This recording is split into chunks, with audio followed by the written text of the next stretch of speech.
Magandang araw po sa ating lahat. Muli po para sa ating Bible knowledge of today sa araw na ito ng May 28 ng Webes. Ano po? Proverbs 20 verse number 24, the Bible says, "Man's going are of the Lord.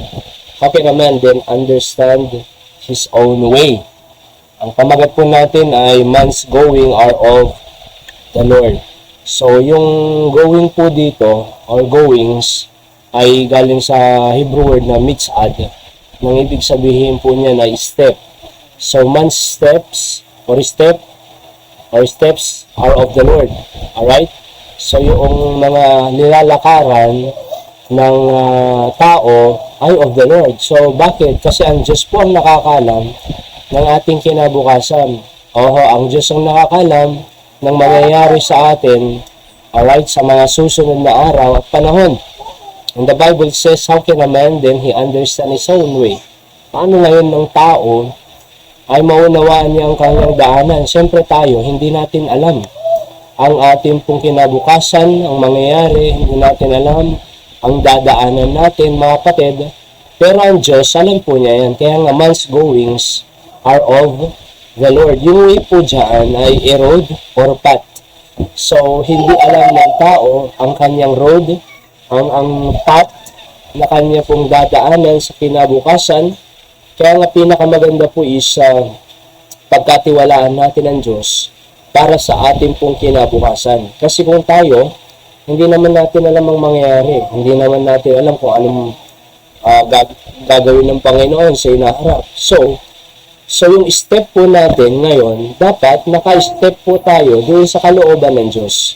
Alright? Naka-step po tayo doon sa gusto ng Diyos para sa atin, doon sa way ng Diyos.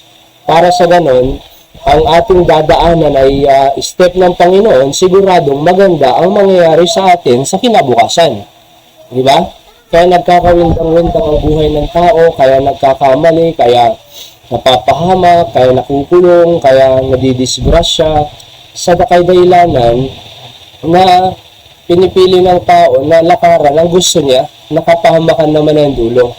Sabi nga ng Proverbs 14:12, there is a way which seemeth right unto a man, but the end thereof are the ways of death. Akala natin ay magandang dulo, there is a way which seemeth right unto a man, but the end thereof are the ways of death. Kapahamakan pala. So yun yung daanan ng tao. Akala niya right, pero sa dulo, ways of death pala. Proverbs 14:12.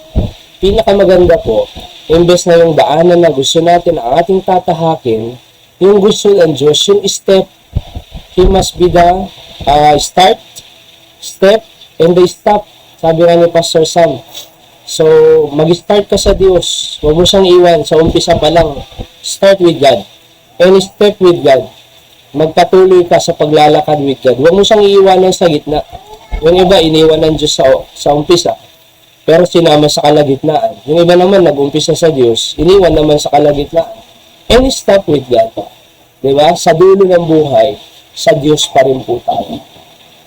Sabi ng Psalm 37:23, "The steps of a good man are ordered by the Lord, and He delighted in His way." So, napakagandang buhay po yan. Pag ang Diyos ang nag-order ng ating pong mga steps. Alright? Kasi kung ang Diyos ang nag-order ng ating step, maganda pong lakaran yan. At sabi ng Bible, and He delighted in His way. Matutuwa ka sa daanan na yan. Matutuwa ka sa lakad mo na yan. Bakit? Ang Diyos ang nag-order .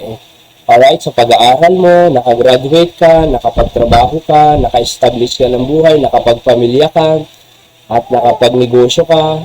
Habang naglilingkod sa Diyos since bata hanggang sa tumanda at kunin ng Diyos, ay pinagpala, di ba? Pinagpala, mga kapatid. Kaya ganun po dapat tayo. Isama natin ang Diyos, start with God, step with God, and stop with God. Habang ikaw nag-aaral, nagtatrabaho, nag-establish, nagpamilya, hanggang sa ikaw ay senior, hanggang sa kuhanin ng Diyos. Tignan niyo po, orderly po yan. Sa ating pong principles of the day, number 1, trust God's way rather than your way. Number 2, God's way is better than your way. Number 3, an ordered life is a delightful life. Okay? Yan po ang ating Bible knowledge of the day. God bless po.